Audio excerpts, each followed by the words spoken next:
So I was in my parents' bathroom and I had seen on my dad's side of the sink that he had like testosterone, like tablet, like supplement type things. And this was whenever I was about 12 years old, and I thought that testosterone was like meth or something because I was a dumb little stupid kid. So I thought immediately whenever I saw that it just had to be some sort of like recreational drug or some sort of psychedelic hallucinogenic something.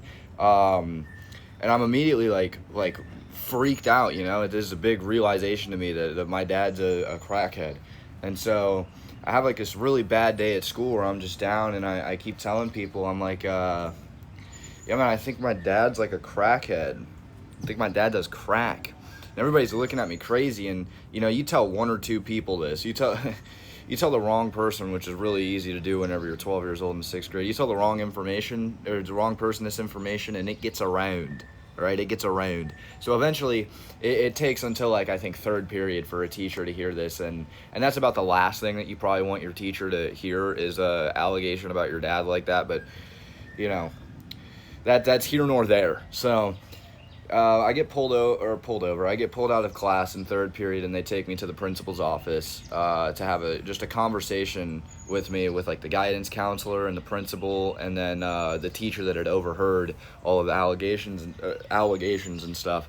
And first thing they asked me is, they go with the classic. They go, "Is everything all right at home?" Which is, I mean, I've been hearing that since kindergarten, but never thought anything of it.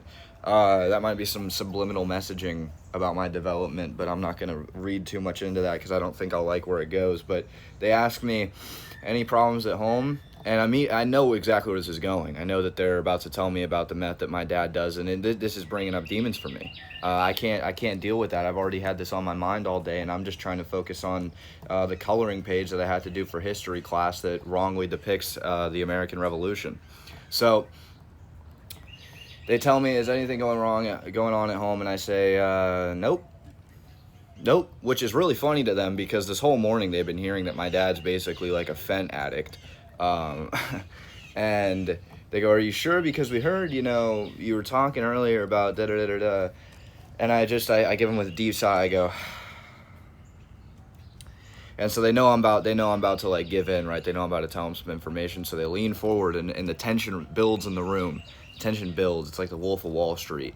And I tell them, I think that my dad is a testosterone addict. And they look at each other. They're a little bit confused, and they give it a second to mull that over, and they go, a testosterone addict. And I went, yeah.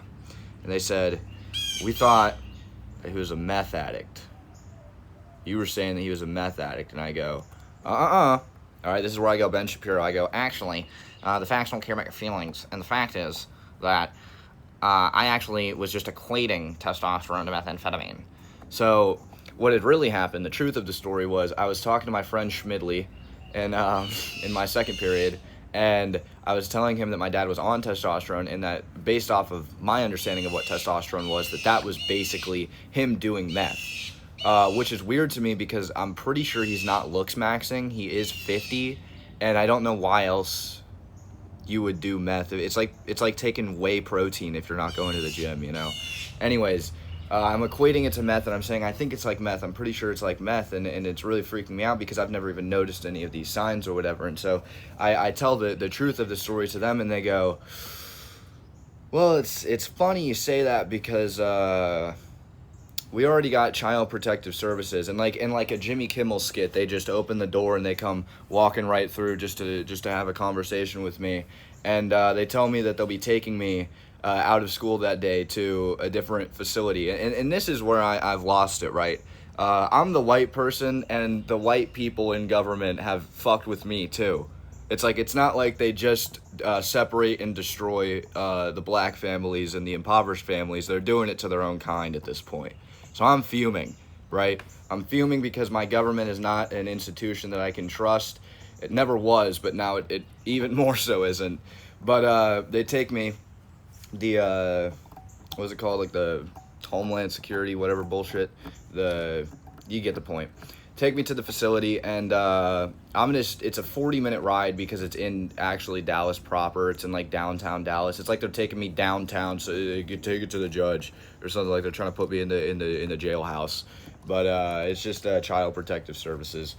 And so I get there, and they check me in. They make me take my shoes off as if I have a liquid bomb in there, as if this is TSA. They make me take my belt off. They pad search me, which I thought Child Protective Services was supposed to be the parents of the problem, but I don't know. They really had an issue with me. They even made me do a piss test, which I thought was crazy. But then they meet me up with a psychologist, and I know that I have to get the fuck up out of here because if this continues, my parents might get in trouble, and they definitely aren't in trouble already. So I'm starting to plot my great escape, and I'm talking to this counselor, but I'm really not paying much attention because in the back of my mind, I'm just thinking, any possible routes to get out this building, but it's a government facility, and they already have my name on file, and the government and files, once they have it on file, it doesn't go away, and they don't release it. So I know that I'm fucked once I'm in the files.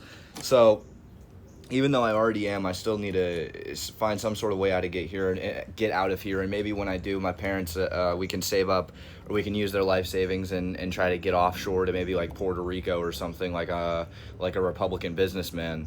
But I'm plotting my great escape while I'm talking to this counselor, and I notice that there's a window, and the problem with the window is that it's really high up, and there's nothing that I can crawl onto, or like I can't, like, this is The Last of Us, I can't like move a trash can to the window, jump on the trash can, and then jump through the window, because there's clickers on the other side. But there's no trash can or dumpster in there to move, and there's also no generator to turn on, so I'm basically out of all my options.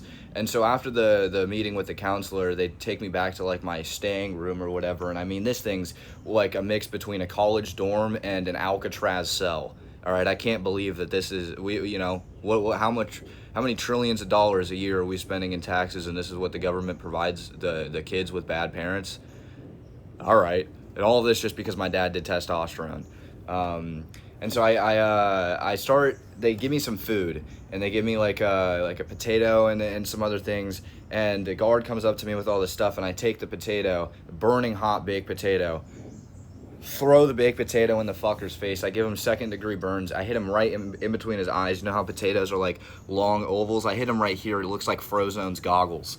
And he's got molten baked potato, and since I was only like a day one there, they brought me with just one guy. So I got him down, and he's like freaking out. He's freaking out or whatever. And then I take my grapes that he gave me on the side too, and I start giving him basically the Chubby Bunny challenge, trying to fill his mouth because he's on the ground like, and his mouth's open like screaming. So I'm trying to fill his mouth with the grapes like the Chubby Bunny challenge, because I saw this one TikTok of this guy who did that, and then he started like choking, and it was really bad. So I think if I can choke this guy out, I might be able to get the key off his belt and get the fuck up out of here. So I'm throwing all the grapes in there, and I'm like dude perfecting them in there. I'm like, it's like a ping pong trick shot, the way like I would be a beer pong professional the way I was throwing these in there. Holes in one, really.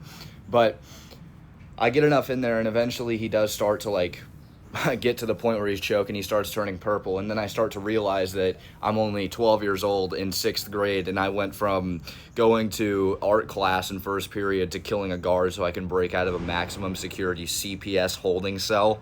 I would have never in a million years imagined that this is what CPS is, but apparently it's just as corrupt as every government institution. Who would have guessed it? Am I right? Eventually the guy does like completely pass out. I'm pretty sure he dies. I didn't check up on him afterwards because I didn't have time, but I take the key off his belt, and I reach over the thing and I unlock it. Why do they keep me in a locked cell, by the way? Again, I'm not the problem, it's my parents.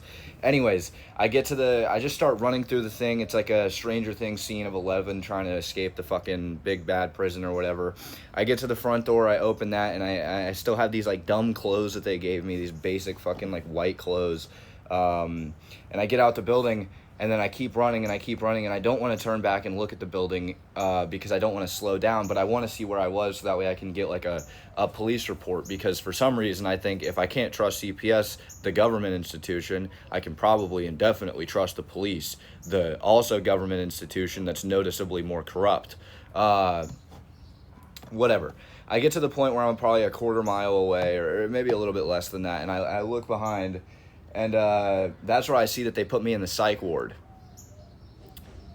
And then everything makes sense. And then I thought, shit, I just busted out of a psych ward, and that's got to be way harsher of a penalty than busting out of a CPS holding cell. But yeah, that was basically the point, or basically the story of how I went to a psych ward because my dad was on testosterone.